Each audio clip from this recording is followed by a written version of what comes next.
morning, it's me again. Today's podcast was an absolute train wreck because my adapter, because for some reason MacBooks don't like to have USB ports on them anymore, you gotta have a nice little adapter so that you can go from a USB-C to a fucking USB, you know what I mean? All the people with MacBooks, you'll get my struggle, but yeah. The first 10 minutes of audio is completely ruined on this video simply because of that adapter not actually being like connected because it's like half broken. So if anyone wants to send me an adapter so that I can actually record some videos properly without interruption, that would be greatly appreciated. Let me introduce you to today's guests. We've got Alfie, the bassist from One More Day, and we've also got Ted, who plays guitar and some backing vocals for Witcheater. They get into, well, Ted gets into his tour with Witcheater, how that went, gets into the future band which they're both creating together. We touch on the music industry and how you literally aren't just a musician anymore, you're also a videographer, a photographer, a video editor. You've got to be able to do everything, so we've touched on many things like that. So if you want some music industry based knowledge, then this is the podcast for you. And I also get them to make their own hardcore band at the end, so if you want to hear what bands they make, then wait till the end. So yeah, thank you very much for watching this really, really awful intro, which I need to get better at, and enjoy the podcast. How are we doing? Yeah, we're all good. Alfred and Ted? What's going on? I feel like you give me Alfred vibes rather than Alfie. Oh, is that... It's like an old person's name. You're like a modern day Viking.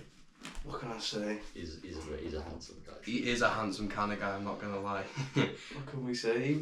He shaved his fresh sides for this. Wow. Fresh sides. Just for this day? Just for the podcast? Just for today. Fantastic, Just I for love today. that. Right then, what's the latest on you guys musically? What's going on? We've got something in the works between me and you. Yeah. We've got cheeky little band on the up and running. Yeah. We're in a very sort of early stage of sort of things that we're having our first proper practice in 2 days, and then Friday. We've got like a full set and everything, and then it's just a case of just sitting down and working on things, and it's obviously we've got an idea of how we want it to be, but like when we get into a room it'll be a lot different, and it's like that's what I'm excited for. You definitely find that with the band, because like on paper it's like it sounds amazing, and you're like, we've got this really good drummer, we've got an amazing bassist, a guitarist and a vocalist, but there's like, when you get in the room, there's no lyrics written, there's no structure to anything, you just sit there and make noise until something sounds alright. Has that been like your previous like way of writing? Like, do you prefer to sit in a room and just hit things until something sounds like it should be a song? Yeah, well, when I'm writing myself, I just try and sit down.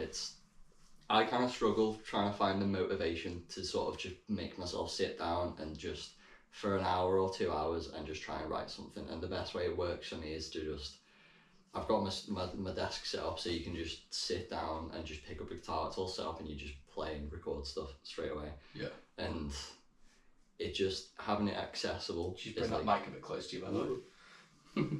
Having it accessible is just like, makes it so much easier. It gives me more motivation to just go and sit down and write stuff, and I usually just sit and start out with just playing guitars and stuff, and then just laying stuff. We've done it a little bit. Yeah, we've worked on a couple of tracks together, and I can say the process is really smooth whenever we bring stuff together, because we normally just start off with a guitar, a track or two, and then we start layering those out, and then we'll go bass, and then drums. You really just set out all the drums, don't you? It's like you sit there and program them all. Yeah. For the demos, they're just sort of a guideline for now until they're like proper done. But I've put a lot of money into expensive plugins, so it's sort of It's got its benefits, of course, with overall studio sound when we get tracks actually on the go. But yeah. Do you then write them in mind of like how they're going to sound live? Is that how you write them? Do you think, right, this section's going to absolutely pop live? Like, obviously I've seen some of the videos from your gigs and people do get hurt. So like, do you think someone's going to lose a tooth at this part, you know what I mean? But there's parts of Is the Starguest. Is the dog, come on, come get me some views. Come on. Millie, come in. Come on. Come get the views. Come on. Come on. You can't get around there. Come on, be clever. Jump up, come on. Up here, come on. Actually clever enough to go up there. Come on.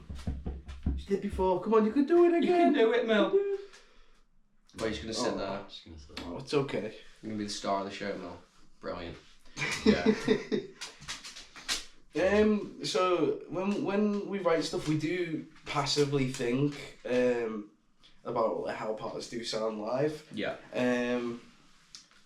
Like what do you call it when we were writing last night, weren't we? You were like, oh, slow bits down and like even like a little cover will do. We might change and alter little bits so it's more enjoyable for everybody else who's here. Mm-hmm. So we take it. It's not like a huge part of our writing altogether, but it does take effect onto what we do end up producing. Yeah. Eventually, so That's fair. and the reason that I know if I've wrote something good or not is when I hear it back, I end up standing up in my chair and I just start crowd killing the room. It's just like, oh, it just works. Like if someone's still walking now, you'd be like, oh, yeah, it's got to sorry. pass the crowd. It's got to pass the crowd kill test. Can you march to it or not? And it's like, yeah, it is. That's fair. I mean, when I'm writing, I do find it good to send it to people who would listen to it. And I also, I know that Slash is quite a meme nowadays, but Slash, he gave some really good advice in an interview, which was, if you can listen to it in a car, then if you can enjoy it in a car, which is where most people listen to music, then it's a really good like mix and all that kind of stuff. Which is why I also don't like mixing on really good speakers, because no one's got studio grade speakers in their bedroom. You know what I mean? Yeah. Everyone listens to one broken Skull Candy headphone. You know what I mean? I think we've all been that phase. Well, with One More Day, we do have a car test every time we do car that. test. Every single time we have a track, it's we'll all individually listen to it, and then it will go through headphones and bits, and then we'll have to play it in somebody's car. Yeah. And we'll have to get a bunch of different cars to see if it sounds good. See if it sounds good on a Ford Focus versus like a Vauxhall or whatever. Yeah, Kia Sportage. Have you found which one's got the best speakers yet? Shut up! The doggy. The dog's got something to say. What do you want? There's a pigeon like sound. No, we've actually got a pigeon nest on the window. Oh wow. We've actually got one shit. outside, so sometimes she does argue with that.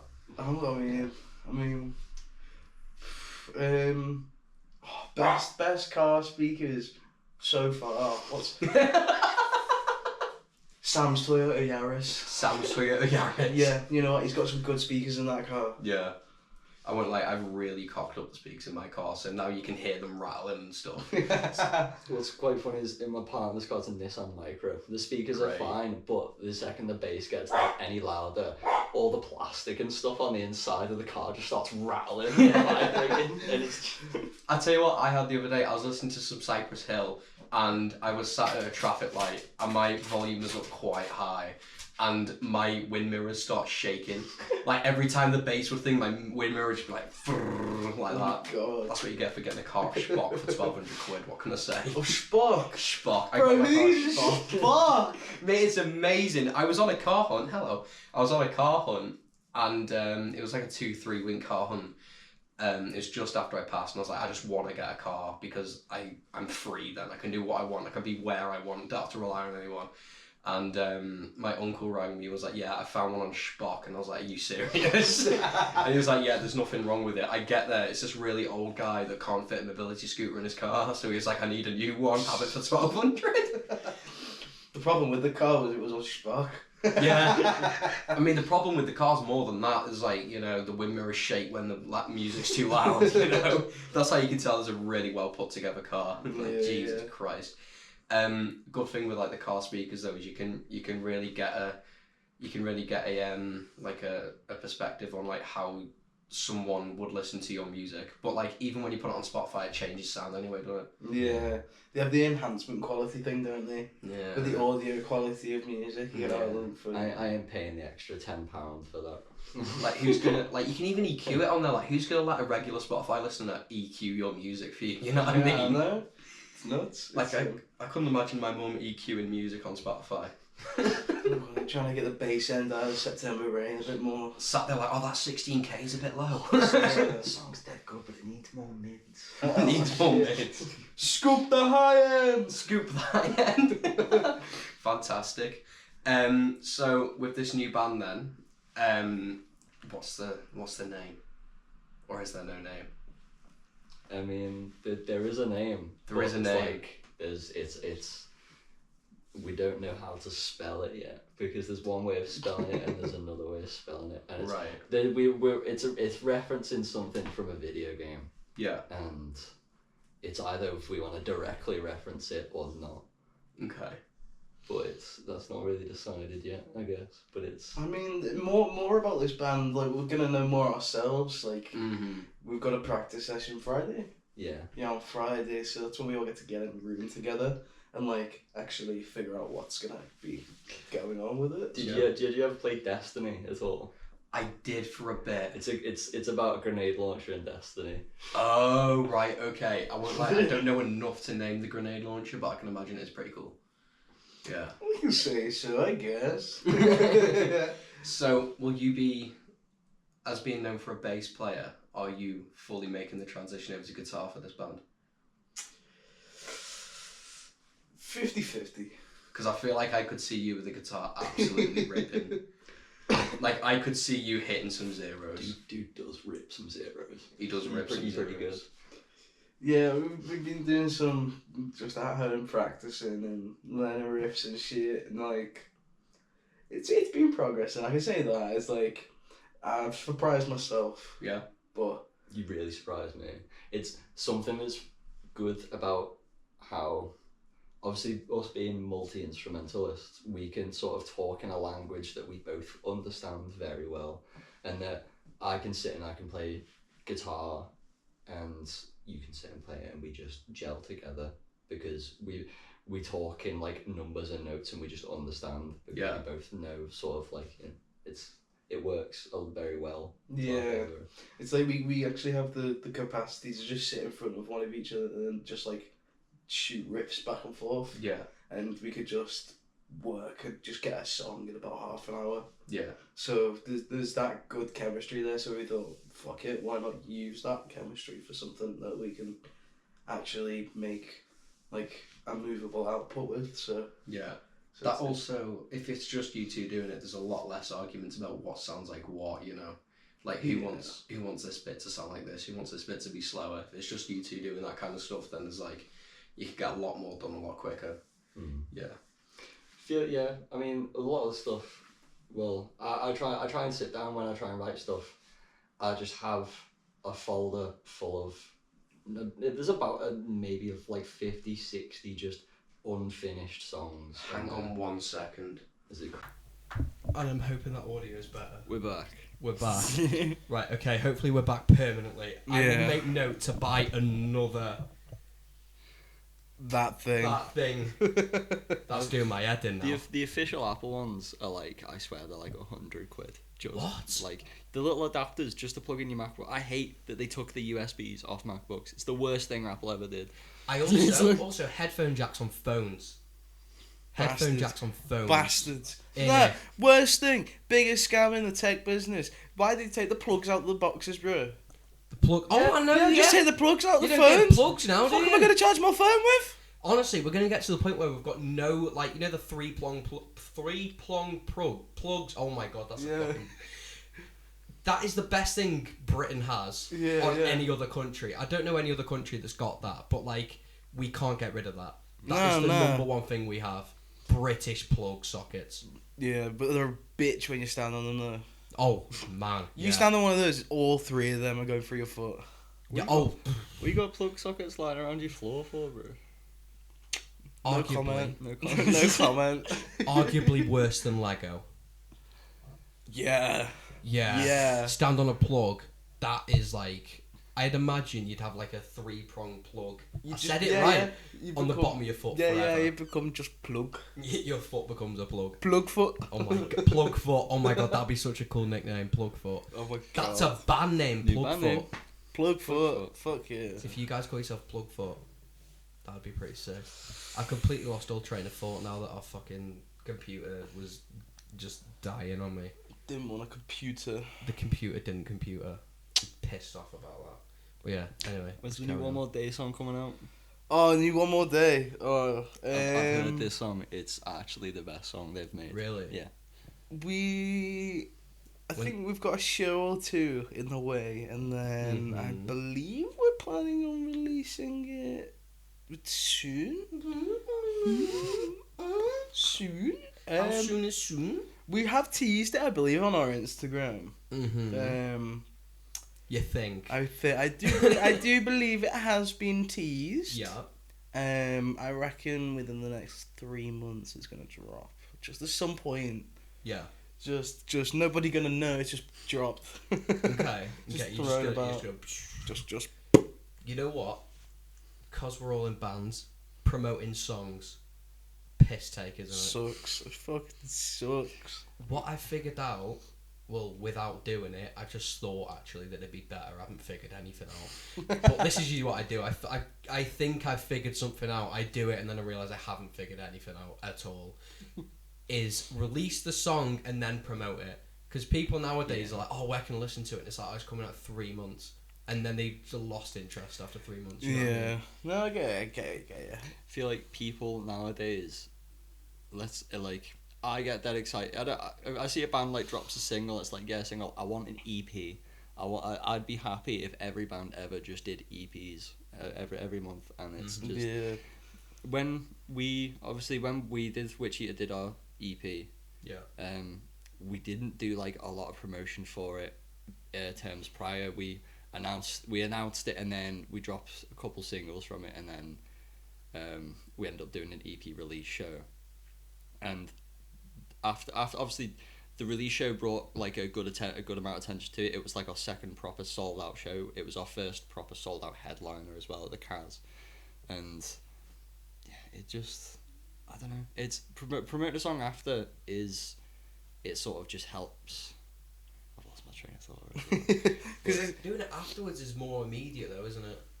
Yeah, because you've already got the material there to push out, rather than if you're promoting it beforehand, you haven't got the material to show the people. Yeah. You're just kind of stringing people on with, like, oh, there is this track, but like... That will be going, here's 2 seconds. It will be, it could be 15 seconds long, it could be a fucking hour and a half long song. Yeah. But like, as soon as the song's released, I reckon you get more traction because it's there. It's obviously it's out there. Yeah. It's available to the wide mainstream public. I think it's more of a thing of like keeping it just in people's faces as well. Mm-hmm. It's like if a band drops a song and you put a thing on story and you see it once, it's like, oh yeah, and you listen to that song once and that's it, and it's like, oh, you might listen to it again. If you keep seeing that song come up on your Instagram or whatever, you're seeing on stories or stuff, then you're gonna keep thinking about it, and you'll end up keep playing it, and it gets more streams and stuff. So talking about it and sharing it so much more after is sort of, that's what we've tried to do with our recent single, is just kind of keep it in people's faces. We got like the artwork and stuff on merch. The artwork, by the way, Disgrace Designs, they're doing the best EP artwork in the Liverpool scene right now. Yeah. With False Hope especially as well, with their EP, it just looks sick. They're amazing. It's that kind of helps as well as having a good image for the song. It's like, oh, you see the PS1 cover and it's like, oh, that's cool, and it's it's just in your face. I get exactly what you mean. Artwork is everything nowadays as well, because people see things and they think, oh, that's cool, but if they don't think it's cool, they swipe. Yeah, it's like people actually appreciate like what's going on other than just the tracks themselves. Yeah. Like they actually appreciate and look for everything from live presence to how your social media's ran to how like even merch is. It's like everything is taken for and taken account of. Yeah. So everything's basically nowadays everything's got to be top notch. Otherwise, it's just not gonna go anywhere. Yeah. It's like you've got to be as professional as you possibly can be, but obviously without looking too big for your bollocks at the stage that people are at. You But- got to remember as well, the musicians aren't musicians anymore. They're video editors, they're photographers, Yeah. they're Yeah. actors. Yeah, you they're know? everything. It's rather than just picking up a guitar, going into a studio and recording some tracks. It's you've got to run a whole business. It's not just playing songs. It's doing Yeah. so much more, and it's especially doing it yourself without like the help of someone else and trying to start it out yourself. You've obviously, when starting out, I don't know with One More Day, but starting out with Witcheater, having to like, it was my first sort of thing of sort of how do I run a band and stuff, and it's like, am I doing this right and stuff, and it's going around and just speaking to other people in bands that we're playing at shows with and just not getting advice, but just hearing what their experiences are of how they've done things. And it's sort of we're at a point now and it's like, I feel like we've got the right idea of how we can start out something in it to work really well instead, and taking on what we've learned from our past bands. But Yeah, it's like getting reborn, but with all the knowledge we've already got. It's like we know how to. After doing it for I'd say 3 years, like just in the current bands we're in, about 3 years, like fully in the scene, and reaching out to promoters, booking shows, getting contacted by people, and even getting foot in merch and bits and touring. Like after all of these experiences, it's starting fresh. We already just know what we're doing. Yeah. We know where to go. We know what places to play. We know who to play with. It's like we've already got everything on lock, basically. One thing I learned from watching, just trial and error and stuff, is singles promote songs, bands promote an album. So if you're not big enough to release an album, don't do it. It's like, so if you're to release a single, it's like if you knock on someone's door and give them a whole basket of fucking chocolate and sweets and shit. It's like, oh cool, thanks. And then if you come back every day and give them I just made this up on the fucking spot, by the way. If you come back every day for a week and bring a chocolate bar, they start to get excited. What's going to come next? What are you going to bring me the next day? It's like the same with singles. So you can release a single, hype it up, show people, release another single, then people get excited for the next one, and then you get that many people that are interested in you, then it's time to release an album, because people are actually interested in an album then. And also, not to mention, people's attention spans are non-existent. Finger or thumb on TikTok, that's controlling their whole brain. You know what I mean? It's nuts. I've had to set my phone limits to half an hour a day.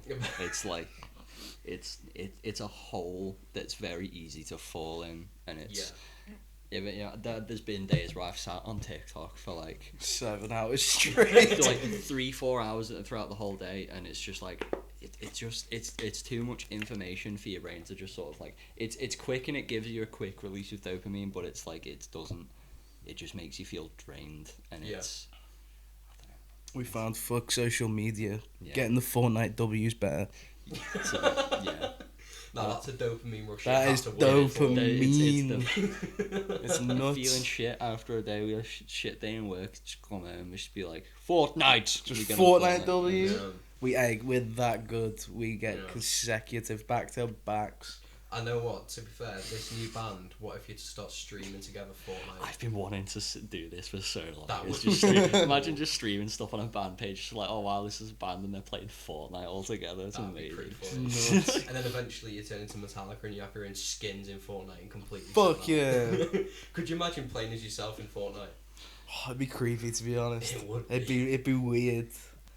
Following the game for so long to actually if you were to be put in a game of any sorts, to be honest, not just Fortnite, it'd be fucking crazy. Yeah. I've always wanted to sort of try and make music for a game. One of my favourite bits of music is the Doom soundtrack that Mick Gordon wrote for the first Doom, and it's ever since hearing that, it's like, oh, I just imagine if you could just make a soundtrack or something, just instrumentals even just for a game, and it's like, it just sounds amazing. Mm-hmm. Yeah, being in a video game as well just gives it a completely different vibe. It doesn't feel like just like a normal song or something. It's just the hype of playing along with it as well. One of my personal favourite soundtracks is the Payday 2 soundtrack. Yeah. Shit's crazy. I've not heard that. What is it? You haven't heard it? Haven't, Oh no. my god. You'd be like robbing a mall or something. It's just... Yeah. It's heist music. Yeah, it's like proper heist, like raver music, but it's gorgeous to play to. Oh my god, amazing. The kind of stuff that keeps you awake. Yeah. It gives you that fucking adrenaline. That's dopamine. Yeah, that's the dopamine. Oh, it's crazy. It's just fucking crazy, but like, it's we're very big on our video games, so like we're trying to chuck references and bits and bobs in there. Yeah. Like, so we always try to scatter our little. I'm guessing a dream for you guys would be to get a song on a game. Yeah, it'd be pretty good. It'd do well for us as well, having a song in a video game. It just brings loads of attention to it as well. 100%. But the thing is, what game?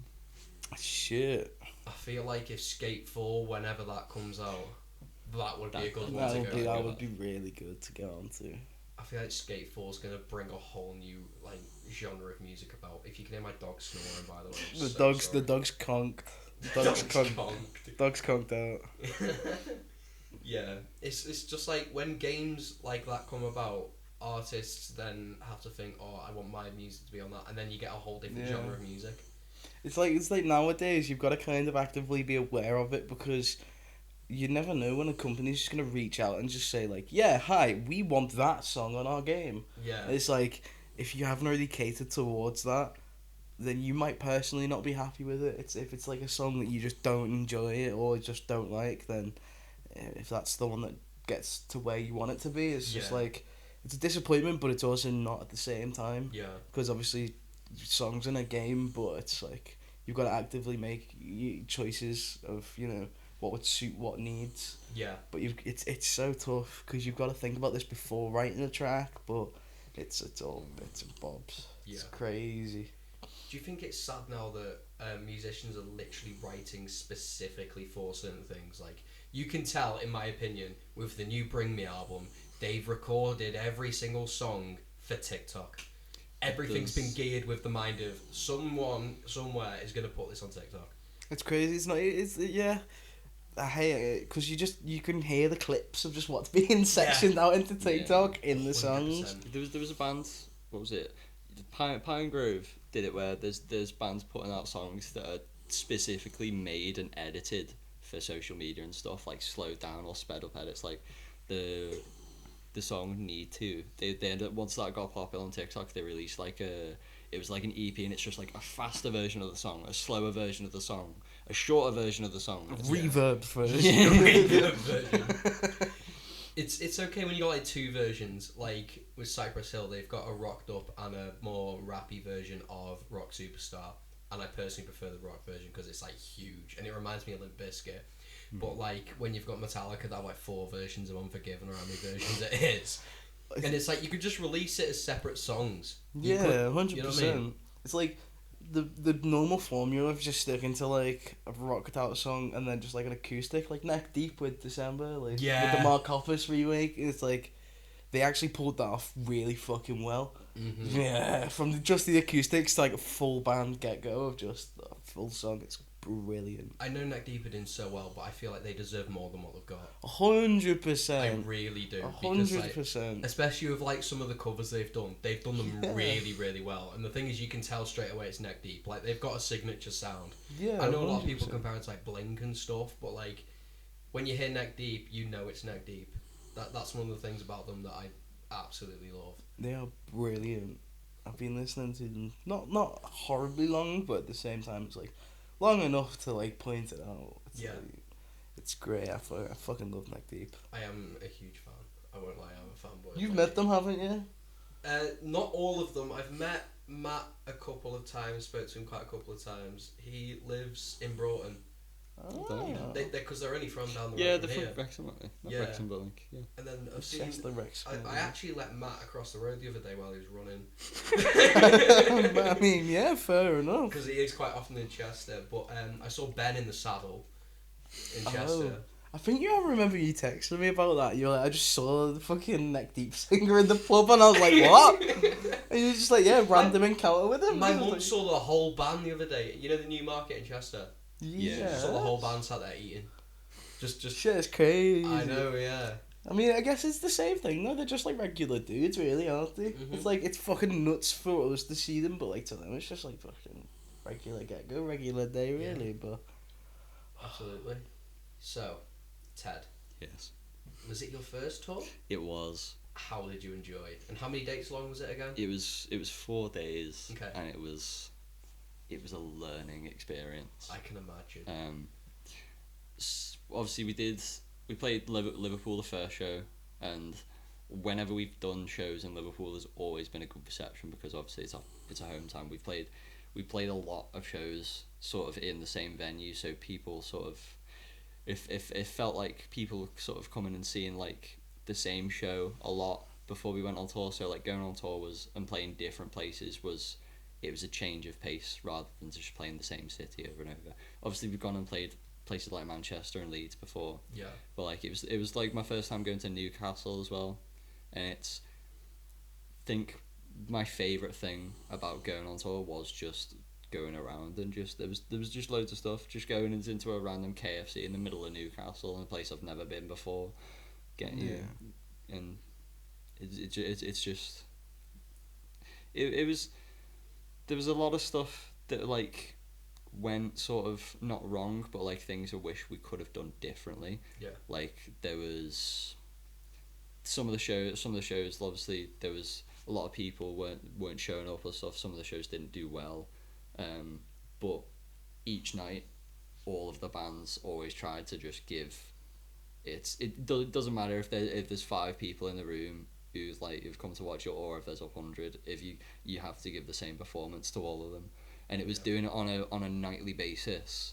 It was sort of we got to like the last show and it was like we just sort of got into a flow of things. Mm-hmm. And it was very different than just sort of going and doing a bunch of practices and then going and playing a show and then waiting ages and then waiting to book another show. It was just show after show after show, and it was quite enjoyable. But yeah, when a one more day gonna go on tour, man. Yeah, come on, when you guys do a tour? I'd like to get one done by next year. Yeah. But I think honestly we are just focusing on studio releases more than just like a tour, because we'd rather have the material out there and then do it all. Yeah. But especially going to places that you've never been before, where you've never played, and it's if you go into a place you've never been, then you're playing to a room of a bunch of people who it's their first impression of you, whereas if you've got a bunch of music out, you go and it's like, oh, they have this idea of what you sound like already, and they're excited to see you, and it brings more people. So I think we're just because this next single we've got it's fully like studio recorded and bits. We've got people mixing and mastering it. We've had like a sound engineer like separately record us all. You've done it all proper. Yeah, like, we recorded it properly. Could I hear it after this podcast? Yes. Yeah. But like you say, it's honestly probably our best song to date. Yeah. It is good. We can't wait for the release, honestly. We can't wait for the people to hear it. And I saw on Matty's story the amount of times you've been in the studio. I'm like, Jesus Christ, they're putting effort into this. I was like, been on a stopped. Yeah, we've been on a full get-go. Well, the rest of the lads more than me, like, but everybody's put so much work into it. And I'm so thankful for everybody who has like so far contributed. It just from this one experience, like even just going to a full-on studio, for me that's like not a first time experience, but you know, getting to sit and do the whole process of professionally writing a song and getting a third party person in to like help change bits in that song and give their own professional input. It's eye-opening. It is. It's a lot different than home recording. Especially working with a producer as well, where you've got, instead of a group of people just putting their ideas into something, it's someone leading those ideas into a direction of something else. Yeah. It's almost like, you know, you're taking a bunch of instruments and you're putting them together, sort of. It also helps when you've got a bunch of people passionate about trying to make the same thing sound the same way, like they all want the same thing, and then everybody's on the same page and stuff, and it makes the process so much easier. It is. Let me just double check this is still recording. Of course, The it's screen If it saver's isn't, up. I will throw everything here out the window, including that monkey lamp with my dog. The screen's locked, Huh? Someone's putting the password. Yes! We're still Let's recording. go. We're Don't still worry, going. recording. We're still going. Right, I'm gonna have to get a new one of them for the next one, which is Thursday night. Yeah, I've who got four this have you week. got next? My friend Jarvis. Jarvis. Who's a tattoo artist in Okay. Wrexham, or has he moved from Wrexham? No, you think he's still in Wrexham, and he also has his own band, which is very much like Spirit Box. Oh shit! I Yeah. can fuck with some Spirit Box Well, stuff. mate, I won't lie, I've only gone down the Spirit Box rabbit hole recently, Really? and I love it. Oh, dude, it's It's like- fucking great. It's like Evanescence if it came out now. Yeah, You know what I yeah, mean? yeah. Yeah. That's the way I look at it. Did you know Spirit Box were funded by Shinedown? I didn't know. Yeah, well, I can't remember when or who it was. I think they got an email, or what was, is it Sophie, the singer's name? I think so. Yeah, I think Yes. it's Sophie. She got an email from the lead singer of Shinedown, and she thought it was like a piss take. She was like, I can't be. And then it was like, yeah, hey, I want to help fund like Spirit Box, and he was like, what? The thing is, because Shinedown are completely opposite of Spirit Box, so it was like, whoa, you know what I mean? Like, wow. Especially with like how similar to Bring Me, they helped a lot of smaller artists. Like I think it was Youngblood, Baby Metal, because they did that whole album where they got a lot of features, didn't they? Yeah, To try and yeah. help them out. Do you think you guys would do like a feature song? There's honestly, I don't know if you heard about Forager. I have. The best band in the world, man. I know So the, good. the drummer plays for Toxicities, who is a Yeah. System of a Down tribute band. Best one I've ever seen. I fucking Amazing love them. drummer. They're amazing. They've just got this sort of vibe around them on the stage, and it's just amazing to see them live. They did like we're playing No Play Fest with them. Yeah. It'll be like the biggest show I've seen, because obviously we played our first ever show opening for Forager, Right. and on that first show they were just the kindest like individuals to us. They were just talking about us on stage loads. They was like saying, oh yeah, looks like we found Liverpool's new favourite band and stuff, and it was our first show. Everyone was going crazy for it, and we've just been back and forth with them all the time talking about it. They're just amazing people, and Yeah. it's seeing musicians like that who really want to try to further other people's careers, and they're using their platform to sort of share it, is like, it's amazing.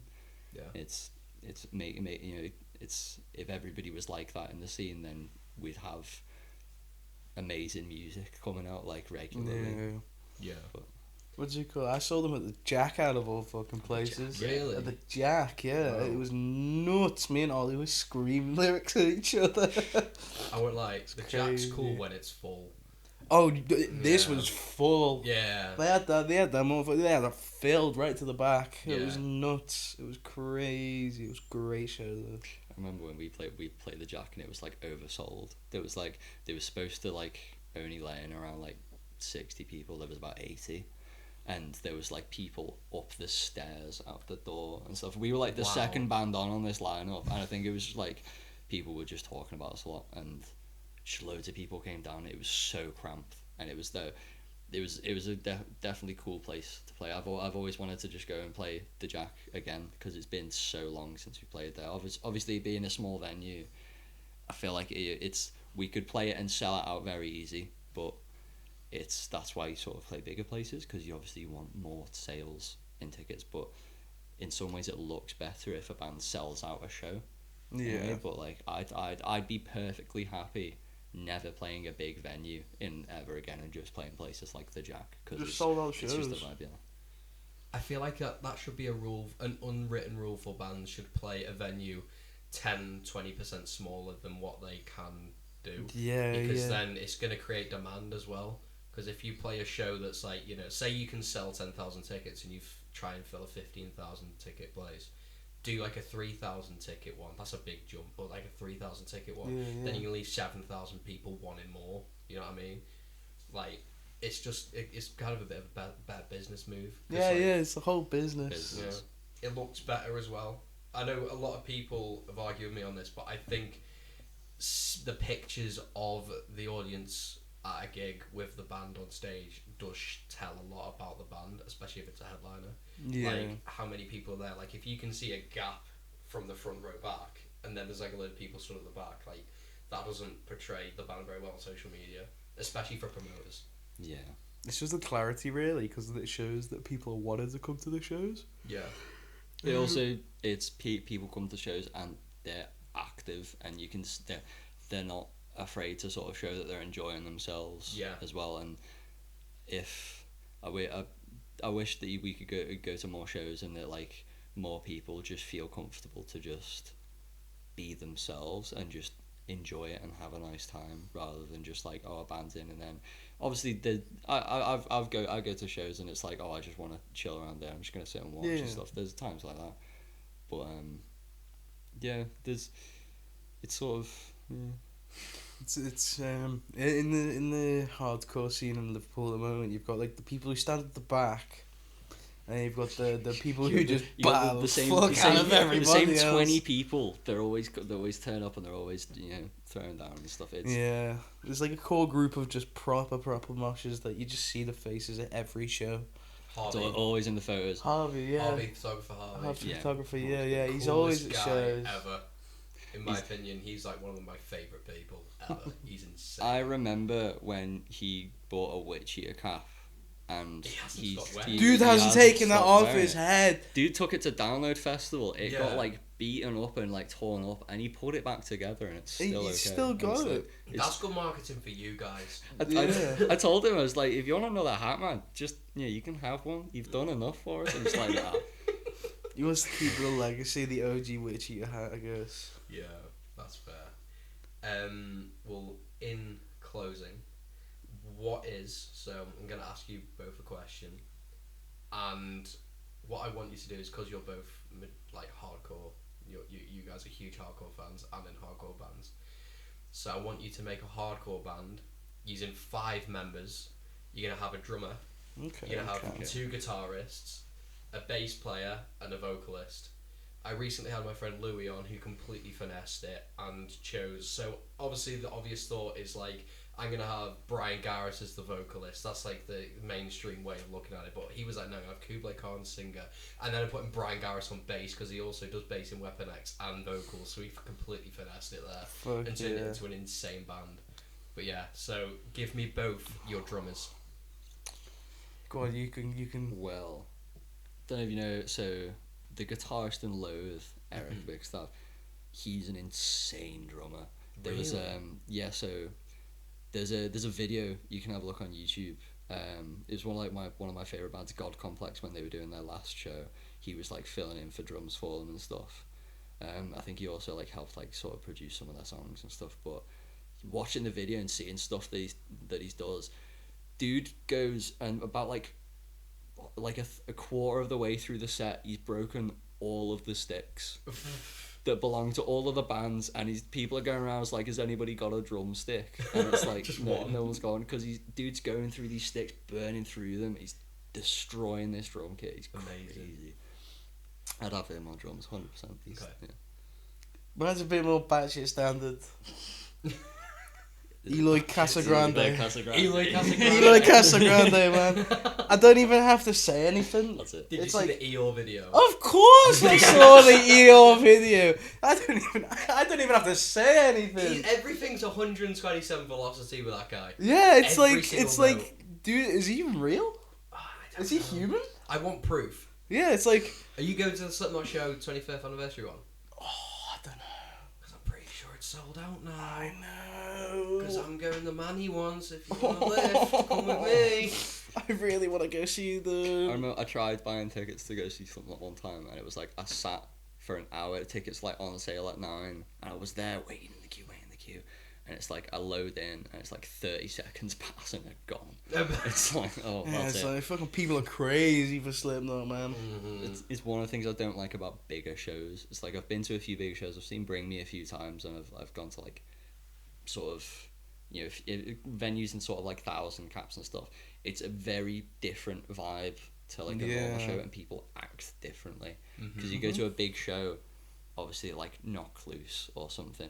When I went to go see Knock Loose recently, it was with like Headbuster and I was there. Was it Manchester? Manchester. Yeah, Yeah, I was that there. was I absolutely loved Headbuster's set more than Knock Loose, to be honest. I Really? love Knock Loose, but Headbuster was just like, it just felt like a better vibe, because obviously there was the first band on, massive open space, and then everyone's just picking a space and just throwing down on their own. No one's just sort of. Yeah. I'm not shitting on push moshing. It's fun at times. You know, when Forager come out, I'll be there, and I'll be throwing down and Get stuff. a cheeky but, little like, push on the go. Yeah, Well, but it's not like ideally what I kind of enjoy at shows. So that's why, like, bigger shows, it's sort of, obviously, at that Knock Loose show, I was stood at like close to like the sound desk at the back with like a few people, and they open up with what was it called, Deep in the Willow, and then the breakdown hits, and it's like this just wall of people. I don't know where it comes from. It's just like a massive crowd surge just launches back, and I like Crowd surges at the beginning was so bad for I that ended show. up moving like back like 10 meters or something stupid. Like I was that far back, and I just stayed at the back most of the time of the show because it was a little bit heated. But like when it's a smaller room of people, I guess you can feel more confidence to sort of go and enjoy yourself. But like it's because like everybody kind of knows each other in the smaller shows. Yeah. It's like one little web where we all know each other. We might not like necessarily be like friends, but we'll all know each other. We'll see each other, say hi. You know, keep up with each other. Everyone's seen each other before because people keep coming to shows, and like, oh, you see a lot of people in bands. You'd be like, oh yeah, they're in that band. That's cool. They're in that band, and it's what's good about it's a good thing about our Liverpool scene is that a lot of people who are in bands still come to shows and turn up, and it's supporting each other. It's how it works. So you both chose your drummers. Yeah. What about your bass players? I mean, you can start this one again. I've got to pull up my notes. I mean, I mean that Brian Garris on bass is pretty damn cool. Yeah. I remember when Weapon X like first came out. I was seeing the shows and stuff because they're all like brothers, aren't they? I think like three of them are all brothers. I'm not too clued on, to be honest, but Yeah, it's like the guitarist of Knock Loose and the vocalist. He's still playing guitar, but Brian Garris on bass, and then it's Brian Garris' brother on vocals, and then his other brother on drums, I think. Oh, really? I didn't know that. But yeah, it's. I mean, I wish I could pick him, but I've got to think of a new one now. he's got Brian Garris on bass. I've got Brian Garris on bass. On guitar though. We'll get to guitarist in a minute. moment. I picked the guitar already, but I'd have Aaron Cial from Speed. Ooh, okay. Why did you choose him? Funky. Funky.